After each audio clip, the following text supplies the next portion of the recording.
మన ప్రయాణంలో భాగంగా కర్నూలు జిల్లా ఓర్వకల్లు దగ్గర ఉన్నాం. సో ఇక్కడ చాలా ప్రసిద్ధి చెందినటువంటి రాక్ గార్డెన్ అందరికీ తెలిసిందే. సో చాలా పెద్ద పెద్ద సినిమాలు కూడా ఇక్కడ షూటింగ్లు జరిగినటువంటి సందర్భాలు కూడా చాలా ఉన్నాయి. అంతెందుకు మొన్న జరిగినటువంటి బాహుబలి కూడా మొదటి షాట్ ఇక్కడే పడింది.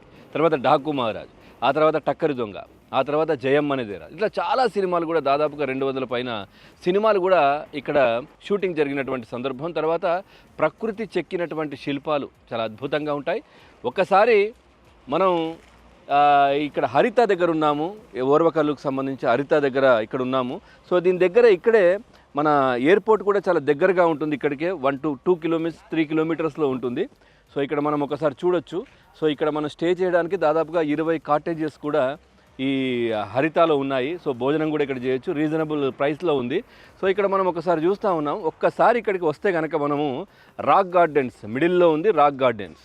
సో ఇక్కడికి వచ్చి ఇక్కడ స్టే చేస్తే మనం చూస్తే ఆంధ్రప్రదేశ్ ప్రభుత్వం పర్యాటక శాఖ కర్నూలు జిల్లా ఓర్వకల్లు రాక్ గార్డెన్ మొదటగా ఇక్కడ నుంచి, ఆ తర్వాత నగరవనం, ఆ తర్వాత జగన్నాథ గుట్ట, ఆ తర్వాత బ్రహ్మగుండం 36 కిలోమీటర్లు, ఆ తర్వాత కాల్వ బుగ్గ 11 కిలోమీటర్లు, ఆ తర్వాత ఇక్కడ నుంచి 32 కిలోమీటర్లు కొండారెడ్డి బురుజు కర్నూలు, ఆ తర్వాత అట్లాగే 60 కిలోమీటర్లు యాగంటి, ఇక్కడ నుంచే మళ్ళీ 73 కిలోమీటర్లు మహానంది, ఆ తర్వాత 84 కిలోమీటర్లు వచ్చేసి బెలూం గుహలు చాలా ప్రసిద్ధి చెందినవి.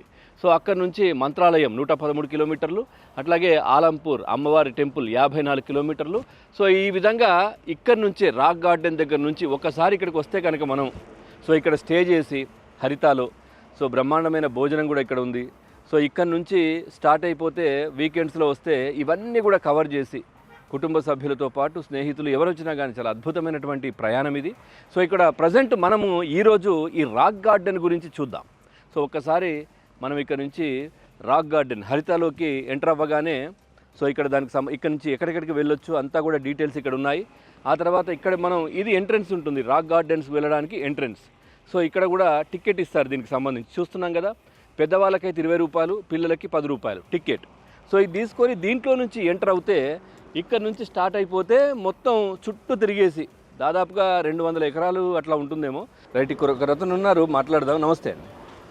హలో. రైట్, ఇప్పుడు రాక్ గార్డెన్ ఎన్ని దాదాపుగా 203 ఎకరాలు.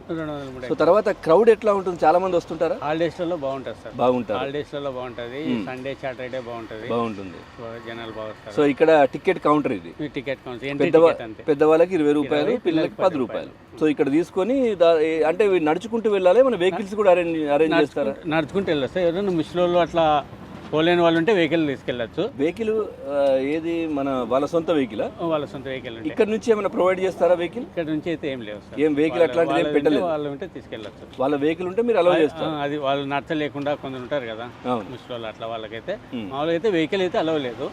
లేదు అని అంటే మరి ఇక్కడ పెట్టి అంత దూరం నడుచుకుంటూ అందరితో అవుతుందా? చూసుకొని వస్తారు. అవుతుందా? సార్. ఎందుకంటే 203 ఎకరాలు అందరూ చూసుకోలేరు సార్, మొత్తం కొంచెం వరకే చూసుకోవాలి. ఎంత ఉంటుంది మనం చూడాల్సిన ప్రదేశం? ఎంత ఏరియా ఉండొచ్చు?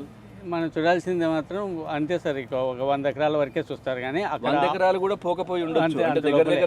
అవతల సైడ్ ఉంది, ఇంకా అవతల కొండ ఉంది, మరి చూసినారా పైకి అక్కడ అవతల గట్టు కూడా టూరిజానికి. రైట్, ఒక్కసారి మనం లోపలికి వెళ్ళి చూసే ప్రయత్నం చేద్దాం ఏ విధంగా ఉంది అనేది.